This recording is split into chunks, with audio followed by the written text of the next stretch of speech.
well as Los Angeles police officers. These criminals injured police, threw rocks at police cars and officers, burned vehicles, shut down freeways, and lobbed Molotov cocktails, all because the Trump administration was removing violent criminal illegal aliens from the city. These attacks were aimed not just at law enforcement, but at American culture and society itself. Rioters burned American flags, chanted "Death to ICE," and spray-painted anti-American slogans on buildings. But President Trump will never allow mob rule to prevail in America. The most basic duty of government is to preserve law and order, and this administration embraces that sacred responsibility. Democrats like Governor Gavin Newsom and Mayor Karen Bass shamefully failed to meet their sworn obligations to their citizens. They didn't have the courage to do the right thing and protect law-abiding Californians from rioters. That's why President Trump deployed the National Guard and mobilized Marines to end the chaos and restore law and order. The mob violence is being stomped out. The criminals responsible will be swiftly brought to justice, and the Trump administration's operations to arrest illegal aliens are continuing unabated. When the initial immigration enforcement actions took place on June 6th, Mayor Bass took to social media to say she was deeply angered by what has taken place. Mayor Bass then embarked on one of the most outrageous campaign of lies this country has ever seen from an elected official, blaming President Trump and brave law enforcement officers for the violence. She accused heroic American immigration and customs enforcement officers targeting illegal alien murderers, rapists, and pedophiles of, quote, sowing terror in communities and disrupting basic principles of safety in our city. Around the same time, Governor Newsom claimed that immigration enforcement actions were causing chaos. That's how radical Democrats have become. Their opposition to President Trump has forced them to side with illegal alien criminals in their communities and violent rioters and looters over law enforcement officers who are just doing their jobs. Mayor Bass and Governor Newsom fanned the flames and demonized our brave ICE officers. Instead of defending their city and their state, Karen Bass and Gavin Newsom claimed that in order for the riots and the violence to stop, ICE needed to leave and immigration raids must end. In other words, the position of the Democrat Party is that the federal government is not allowed to enforce our laws and to arrest and deport illegal alien criminals. They're attempting to use a violent mob as a weapon against their own constituents to prevent the enforcement of immigration law. This is deeply un-American and morally reprehensible.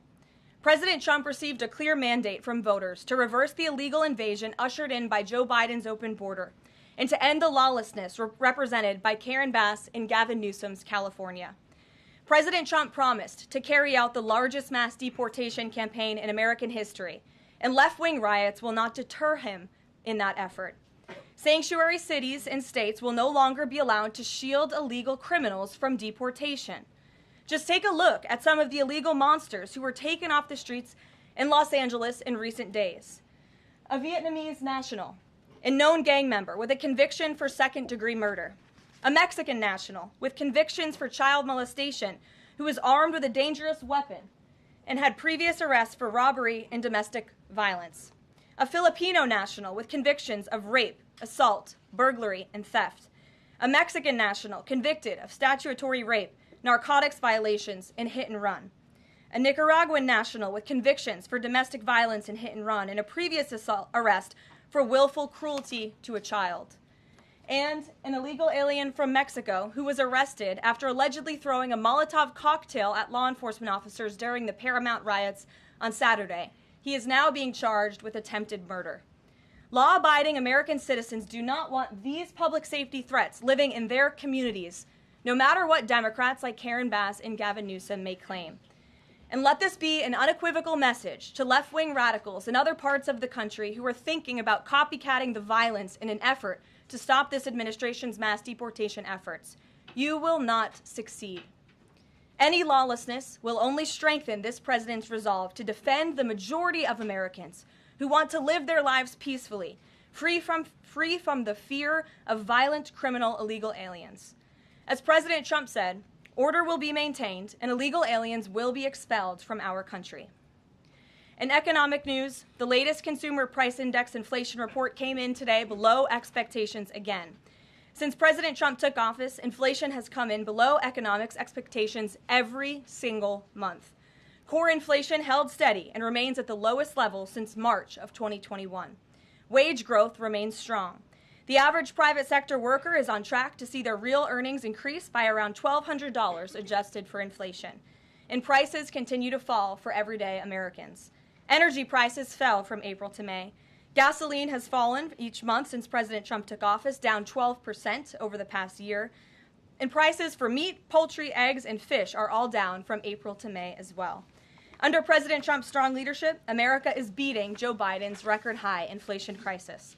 And once the One Big Beautiful Bill passes, our economy will boom like never before. This bill is the largest tax cut for middle-class Americans in history. The One Big Beautiful Bill gives a 15% tax cut to working Americans and families will see increased take-home pay of $10,000 per year. The One Big Beautiful Bill expands the child tax credit to $2,500 for more than 40 million American families with children. And the One Big Beautiful Bill cuts taxes for overtime workers, saving them nearly $2,000 per year, and ends taxes on tips, saving tipped workers nearly $2,000 per year as well. All of these provisions are broadly popular with an overwhelming support from the American people. We need Republicans in Congress to finish the job and send the One Big Beautiful Bill back to President Trump's desk for his signature as soon as possible. With that, we'll get to questions. I'm sure you have many of them today. Here in our new media seat is Elizabeth Mitchell, the White House correspondent for the Daily Signal, who's not afforded a seat in this room, but today she is. Thank you, Elizabeth. Thank you so much, Karoline. I have two questions, if that's Sure. okay. First, a few Republicans on Capitol Hill are suggesting that President Trump scale back deportations, even as ICE is reportedly gearing up for raids in 5 more Democrat-led areas. Would anything dissuade President Trump, and would he consider sending in Marines if anti-ICE violence occurs in these cities? Well, I think I may have just answered both of your questions with my opening monologue. The Trump administration is going to continue the mass deportation effort that the president promised the American public. Many of you were at those rallies in cities and communities across the country when the president spoke about his commitment to removing violent illegal criminals and anyone who has broken our nation's immigration laws from American communities. And God bless our ICE and Border Patrol who are working hard on that effort. This administration is going to continue that.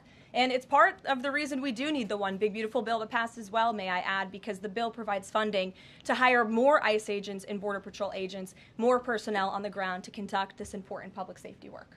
Thank you. And on another topic, Sure. President Trump has indicated that aides to former President Biden who used the auto pen to sign major orders and pardons should be investigated for potential crimes. Does he think that Biden allowing, or at least being negligently unaware of this activity, was an impeachable offense?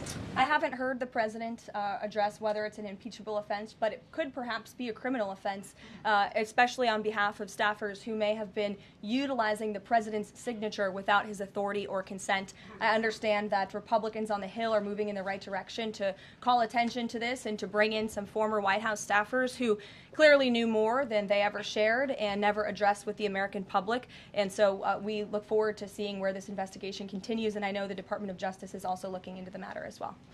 Alex, good to see you today. Good to see you, Caroline. Thank you. You mentioned foreign flags being blown during these protests. There are protest activities being organized for this weekend.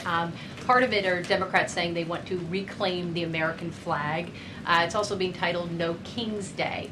Does the president see himself as a king, and does the White House expect to see American flags being flown during these protests this weekend? The president views himself as the president of the United States of America. This is a constitutional republic, and we want to see all of our citizens be proud of the country in which they are given the privilege and the blessing to live. And I think that those images of foreign flags being waved with, by illegal criminals and by violent rioters in the face of cars blowing up and of flames in the city. I have photos of that here to show you. With this violence and destruction that occurred is an image that Governor Gavin Newsom owns. This is his city, and President Trump saw these images, and he said that is not going to be accepted or tolerated, and hence why he deployed the National Guard and United States Marines who have helped to quell that violence. If I can ask another. Sure. If the president does end up deploying any National Guard members, perhaps Marines, to blue states, Would he be in contact with the governors prior to this? Would it be necessary? Well, President Trump was in contact with Governor Gavin Newsom despite some of the claims he's made in the last couple of days. The president called the governor on Friday evening and told him to let law enforcement in California do their jobs. And the Los Angeles Police Department, by the way, are fantastic people. They are trying to do the work that they've so bravely signed up to do to enforce the law, but they have been kneecapped by incompetent Democrat policies and Democrat politicians who do not allow their local law enforcement to correspond and coordinate with federal immigration authorities. And so the president gave Gavin Newsom a warning and said, get it together. 24 hours later, we saw more images like this. We heard about Border Patrol agents who were being the target of rocks. These illegal criminals were throwing rocks at our Border Patrol and ICE agents, and so the president made the decision to federalize California's National Guard. Stephanie. Thank you. Two questions on the China trade deal, if I may. Sure. First, will the president formally sign the trade deal, and if so, when? Secretary Lutnick sort of alluded to the fact that it might be in a couple of days, but I'm curious if there's anything more specific to read out. Sure. Well, I do have more specifics for you. I spoke to the president about this. He spoke to his trade team, who did a fantastic job negotiating this on behalf of the United States and meeting with their Chinese counterparts. The president is talking to them about the details of it now. But what the president heard, he liked. China has agreed to open their markets to the United States separately of this deal. And when it comes to this deal, we're going back to the terms that were agreed upon in Geneva for the release of some of those critical minerals and the magnets from China to the United States. And we have agreed to fully comply with the Geneva Agreement as well. So the president is reviewing the details of that with his trade team now, and you'll hear more from him, I'm sure. And then the second question, on tariffs, Secretary Lutnick suggested that the tariffs would remain unchanged with China. I'm wondering if there's any room for them to negotiate even lower, or if this is the floor. I won't get ahead of any further negotiations. We're in a great place right now, and I would add that this is the result of a lot of hard work from the president and his team, and the president has a good and respectful relationship with President Xi, and as you know, they had a direct conversation which led to this success that the president announced on Truth Social this morning. JJ. On North Korea, has the president tried to resume dialogue with Kim Jong-un? There's some reporting that the president sent a letter and tried to give it to Kim Jong-un through some North Korean diplomats through the UN, and they declined to take it and send it to Kim Jong-un? The president remains receptive to correspondence with Kim Jong-un, and he'd like to see the progress that was made at that summit in Singapore, which I know you covered in 2018 during his first term. As for specific correspondence, I'll leave that to the president to answer. Sure. Good afternoon. Yeah, thanks. Back to the trade deal negotiations with China. Jimmy Lai, as you know, is a pro-democracy advocate, Catholic, sitting in solitary confinement in Hong Kong as we speak. His family believes he may be close to death. Did his name come up, Jimmy Lai's name come up in these negotiations with China? Not to my knowledge. I understand the negotiations were very much focused on our trade and economic relationship with China. Does the president believe he can free Jimmy Lai from prison? I'll check with the president. It's certainly an important issue, and I'll get back to you. Thanks, Karoline. The president said yesterday that paid insurrectionists were behind or were involved in the protests in Los Angeles. Does the White House have any more details about who they believe is paying these protesters? The president spoke about this last night when he returned from Fort Bragg, because frankly the president has a lot of common sense. And if you look at some of the imagery that we have received from the Department of Homeland Security and ICE and law enforcement who are on the ground, you will see boxes and boxes of very professionalized masks and rioting equipment being dropped off for these protesters. So it's a good question the president is raising, and one we are looking into, about who is funding these insurrectionists and these rioters and these protesters and these illegal criminals. And I have updates for you on the numbers, by the way. Since June 6th, there have been 330 illegal aliens that have been arrested as part of these riots in Los Angeles. 113 of those illegal aliens had prior criminal convictions. And overall, and this includes arrests of American citizens, there's been 157 people arrested for assault and obstruction-related charges, including the attempted murder of a police officer with a Molotov cocktail. So who is funding these illegal aliens who are coming in with this very professional riot gear? It's a question everyone in this room who cares about truth should be asking. And we encourage your help in trying to get to the bottom of that question. Indita. Thank you, Caroline. About Elon Musk, he issued an apology this morning. Has the president accepted the apology, or does he think it's too little too late? The president acknowledged the statement that Elon put out this morning, and he is appreciative of it, and we are continuing to focus on the business of the American people. And has the administration started a review of Musk's government contracts, something that the president said he's considering? What do you mean by that? Has the administration started a review of the contracts that Musk and his companies currently have? No efforts have been made on that front as far as I'm aware. And just one more, if I may, on just everything sort of we've seen so far with the president's response to the LA protests. There is criticism that seems to suggest that the president responded the way he did because it was a deliberate, calculated attempt to sort of shift focus away from his feud with Musk. How would you respond to that? The president responded to the LA riots, condemning the violence from Musk. That's an incredibly disingenuous attack. The president saw images of Border Patrol and ICE agents being hailed with rocks and Molotov cocktails. He saw vehicles being burned to the ground with illegal aliens flying foreign flags, and that's what prompted the president to have this response that has clearly worked, because last night in Los Angeles you didn't see many of those images. And I would add the governor and the mayor need to actually do more. I know Gavin Newsom had a big address to the nation last night. I guess he thought that's what it was for maybe his future political ambitions, but he spoke a lot of words. We haven't seen action. California has been a mess for years because of the incompetence of Gavin Newsom, so the president was responding to that only. Caitlin. Caroline, 2 questions for you. Sure. Over the weekend, Secretary Noem sent a memo to the Pentagon asking Secretary Hegseth to have and direct the military that's on the ground in LA to arrest and detain what she said were lawbreakers. Is the president okay with that? And under what authority would the members of the military be able to arrest people inside the United States? I can't speak for a letter that came from the Department of Homeland Security. I can't speak for the president and what's currently happening on the ground now. And as you know, the president federalized the National Guard under U.S. Code 10, which he has the authority to do. And our United States Marines and the National Guardsmen and women who are on the ground right now are helping to create a peaceful environment for ICE and Border Patrol, who were being, again, hailed with rocks, who were being violently and viciously attacked. They needed reinforcements, and so our United States Marines who are on the ground are providing those reinforcements to ensure the environment is peaceful so that these raids and deportations can continue. But he realizes they can't actually arrest people unless he invokes the Insurrection Act, which, I mean, seemingly was not something that was in Secretary Noem's memo, a clear distinction she did not make there. Again, you're trying to conflate a letter that was sent to the Department of Homeland Security to the president's legal authority. The president understands the legal authority that he invoked, and that's the current situation right now. When it comes to federalizing the National Guard, what is the specific criteria that the president is using for when he's deciding to do that, and in which states? The president was asked and answered this yesterday. He wants to see an end to the chaos and the violence. He doesn't want to see law enforcement officers being attacked. He wants to see peace. He wants law-abiding Californians to be able to bring their kids to school, to be able to go to work without seeing this violence in the streets. That's what the president's hoping for, and that's why he's taken this action. John. Thanks a lot, Caroline. 2 questions on 2 separate topics. One has to do with the military parade taking place here in Washington this weekend. There's a lot of security around the White House complex, around the Capitol complex, even along the tidal basin. Is that just proactive?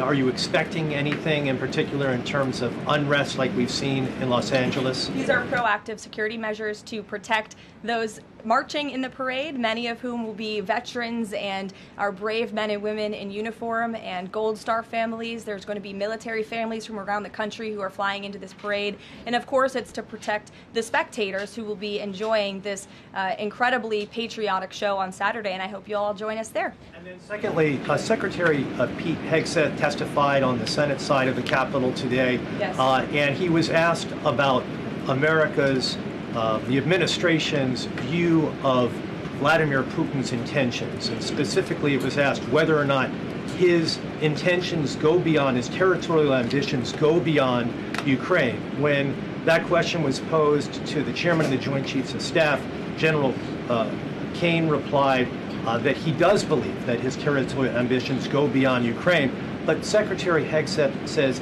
it's not clear at this point. How does the president view this issue? The president has spoken on this. He said, as he calls it, he believes Ukraine was always the apple of Putin's eye. And he made it very clear to Putin in his first term not to invade Ukraine. Putin didn't invade Ukraine because of President Trump's peace through strength foreign policy agenda and the effective deterrence policies that he implemented in the first term. Unfortunately, because of the weakness and incompetence of the previous administration, Vladimir Putin made the decision to invade Ukraine, and now we have this brutal war which the president is working very hard to end. Jasmine. Thanks so much, Caroline. The president warned that any protests on Saturday would be met with force. Can you clarify what kind of protest President Trump does support or find acceptable? The president absolutely supports peaceful protests. He supports the First Amendment. He supports the right of Americans to make their voices heard. He does not support violence of any kind. He does not support assaulting law enforcement officers who are simply trying to do their job. It's very clear for the president what he supports and what he does not. Unfortunately for Democrats, that line has not been made clear, and they've allowed this unrest and this violence to continue, and the president has had to step in. One question. So if there were peaceful protests on Saturday for the militant parade, President Trump would allow that? Of course the president supports peaceful protests. What a stupid question. Raquel. Thank you so much, Caroline.